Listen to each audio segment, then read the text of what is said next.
Allez, Sandrine, c'est à vous.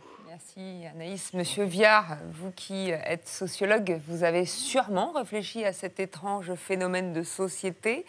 Pourquoi moins il y a de jeunes qui savent lire, plus il y a de vieux qui écrivent des livres? C'est vrai. Alors, moi, C'est vrai. je suis comme tout le monde. Hein. Quand je dis les vieux, je parle de ceux qui sont plus âgés que moi. Hein. Et le pire, c'est que non seulement ils sont vieux, mais qu'en plus, ils sont de droite. Alors, il n'y a pas de chef, il n'y a pas d'idée, on sort juste des livres pour exister. Hein. Gérard Larcher, Valérie Pécresse, François Baroin, Thomas Guénolé.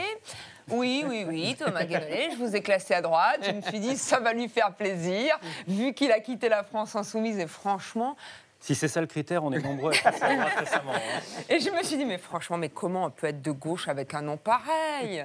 Thomas Guénolé, Saint-Thomas, Saint-Guénolé. C'est une belle paire de saints que vous avez là. Alors, vous connaissez peut-être Saint-Guénolé dans le Finistère. Vous savez que les Bigoudins vous ont dédié une chanson depuis votre départ de LFI. Thomas, ça suffit, tu ne resteras point. Jean-Luc et Sophie ont mangé tout le foin. Il était temps de t'en aller. Est-ce que tu comprends que tu t'es fourvoyé? Tu rejoindras le Larcher, la Pécresse. Tu rejoindras le Baroin, le Vauquier. Ça s'appelle le calvaire de Saint-Guénolé. Il y a eu effectivement le calvaire de Guénolé à la France Insoumise. Voilà, mais donc c'est un autre calvaire de Saint-Guénolé. Alors, avant cette petite digression bretonnante, je parlais de Gérard Larcher et de son excellent ouvrage Contre-pouvoir, que personnellement, j'aurais plutôt appelé Contrepoids, mais il faut avouer qu'il n'en a pas vendu des tonnes. On a appris dans le Parisien cette semaine qu'il en aurait vendu 350 exemplaires depuis sa sortie le mois dernier. Bon, bah, sachant qu'il y a déjà 348 sénateurs, que moi-même j'en ai acheté un, alors nous recherchons activement la personne qui, de son propre chef, s'est dit « Tiens, j'ai 20 € à foutre en l'air, et si j'ai acheté le bouquin de Gérard Larcher ?» On ne sait jamais, une armoire normande à caler, un espace vide à combler dans la bibliothèque, à la lettre L, entre Lamartine et Lautréamont, ou tout simplement comme Magnette sur la porte du frigo. Bon. Et en même temps, j'ai envie de dire, ne vous en privez pas, chers téléspectateurs, il y a vraiment des passages dignes de Maurice Genevoix. Hein, il suffit de le lire. Par exemple, ce petit passage que j'ai relevé. Ce que j'aime surtout, c'est la quiétude de la nature. C'est le bruit furtif d'une bécasse. Je ne sais pas pourquoi je prends cet accent du Sud. Gérard Larcher n'est pas du tout du Sud. Oui. Mais je reprends. Voilà. C'est une bécasse. Hein. Ma vraie passion, c'est la bécasse. La bécasse aux chiennes d'arrêt. Ah zut, encore raté. Le rituel est toujours le même. Chez les Larcher, on se lève pour rendre hommage à la bécasse avant de la déguster. Et c'est pas Pécresse qui dira le contraire. Alors...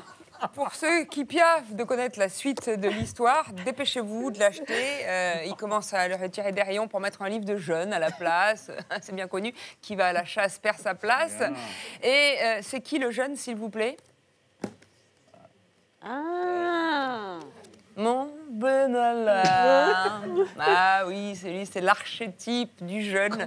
Alors, monsieur Viard, à quoi on reconnaît un jeune, hein? Alors, le jeune a une petite barbe bien taillée, une petite paire de lunettes bien stylées, une petite veste bien cintrée et une énorme paire de sneakers.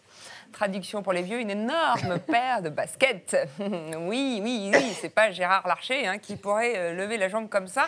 Mais attention, la souplesse chez Benalla, elle n'est pas que dans le jarret. Hein. Elle est aussi dans la tête. Alors, pour ceux qui ont une bibliothèque et qui ont un trou à combler à la lettre B, entre Balzac et Boileau-Narcejac, Balzac pour la comédie humaine, et Boileau-Narcejac parce que Benalla, de mon point de vue, renouvelle totalement le genre policier.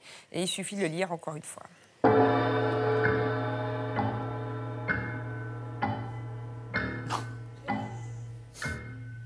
La nuit est tombée depuis longtemps sur le palais de l'Élysée, plongé dans l'obscurité. Soudain, un groupe d'hommes armés débouche d'un couloir. Ils s'arrêtent devant une porte, celle des appartements privés du président. L'homme de tête, casque et gilet pare-balles sur la poitrine, tambourine à la porte. Après un moment de silence, une voix se fait entendre dans l'appartement clos. Le chef du groupe identifie immédiatement son interlocutrice, Brigitte Macron. « Qu'est-ce qui se passe ?» Oui, j'ai demandé à Aline Renaud de me filer un coup de main. « Qu'est-ce qui se passe ?» Madame Macron, c'est l'équipe de sécurité. Vous pouvez nous laisser entrer. Je dois vérifier que le président va bien, s'il vous plaît. Tout va très bien. Tout va très bien, tout va très bien. Madame Macron, laissez-moi entrer. C'est la procédure. Je dois le voir de mes yeux vus. Rien à faire. Brigitte refuse. Elle ne peut pas expliquer que son mari est sous la douche. Dans le plus simple appareil. Ah, c'est pas vrai ce mot, mais il reste des heures sous la douche. Et l'écologie alors, hein? Le petit colibri, tu y penses, ce petit colibri? Excusez-moi, monsieur l'agent, mais ça fait 1 heure qu'il est enfermé là-dedans. Un vrai ado, je me demande si ce serait pas ça de se tripoter le petit colibri. Non, non, chérie, non, ils sont toujours pas partis, ils sont devant la porte. En attendant que tu sèches ton petit colibri, je vais leur chanter une chanson. Ça va faire mal.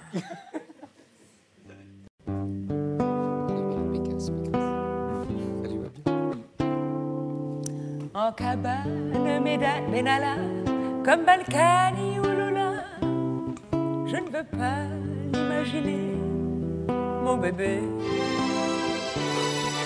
Mis en examen 10 fois, faut voir les secrets d'État qu'il a dans son coffre-fort, mon warrior.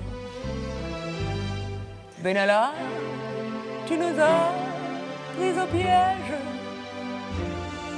Benalla, c'est comme un sparadrap. Le bouquin à Benalla, je ne sais pas s'il l'écrira. Il fait son mea culpa, il dit, c'est pas moi. S'il a conservé la clé de ma chambre à l'Élysée, nous voilà dans de beaux draps, Manu et moi. Vous